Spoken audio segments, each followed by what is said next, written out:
உண்டா? மறுவீடு எங்கள் ஒவ்வொரு ஊருக்கு ஒரு பேர் இருக்கும்.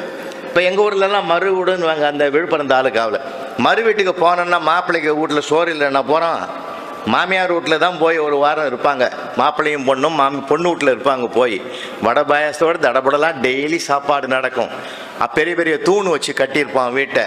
அப்போ என்ன பண்ணுவாங்க, பெண்ணு பரிமாறாதுங்க மாப்பிள்ளைக்கு, கட்டின பொண்ணு பரிமாறாது. அந்த பொண்ணுக்கு தாயார் தான் பரிமாறுவாங்க, அந்த அவனுக்கு மாமியார் தான் பரிமாறுவாங்க. தலைவாழை இலையை போட்டு உட்கார வச்சு ஒன்றொன்னா வைப்பாங்க. பொண்ணு அந்த தூணுக்கு மரவாக நிற்கும். ஒரு உருளைக்கிழங்கு பொரியலை வைப்பாங்க, லேசாக எடுத்து வைப்பான், டேஸ்ட் பண்ணுவான். உருளைக்கிழங்கு பிடிக்கும், டிக்கோ தனியாக உட்காந்து அது நோட் பண்ணுக்கும், இவனுக்கு உருளைக்கிழங்கு பிடிக்கும். அதுக்கு அடுத்தது புடலங்காய் கூட்டு வைப்பான், திரும்பி கூட பார்க்க மாட்டான். இவனுக்கு புடலங்காய் வைக்கவே ஜென்மத்துக்கு செய்யாத, இவனுக்கு அது பிடிக்காது. வெண்டைக்காயை அள்ளி வைக்கும், காரக்குழம்புல வெண்டைக்காயை வைக்கும் போது அள்ளி அள்ளி சாப்பிடுவான். இவன் ரொம்ப வெண்டைக்காய் பிரியம் போலகுது, வெண்டைக்காய் ரொம்ப பிடிக்கும்னு எழுது.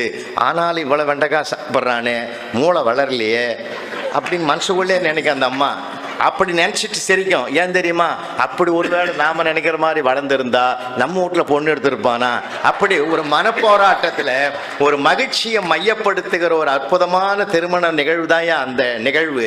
சொந்த பந்தங்களை எல்லாம் ஒன்றாக சேர்த்த காலம் ஒரு காலம் என்றால் இன்றைக்கு யாருமே வேண்டாம், நாங்கள் இருவரே போதும் என்கிற நிலைக்கு வருகிற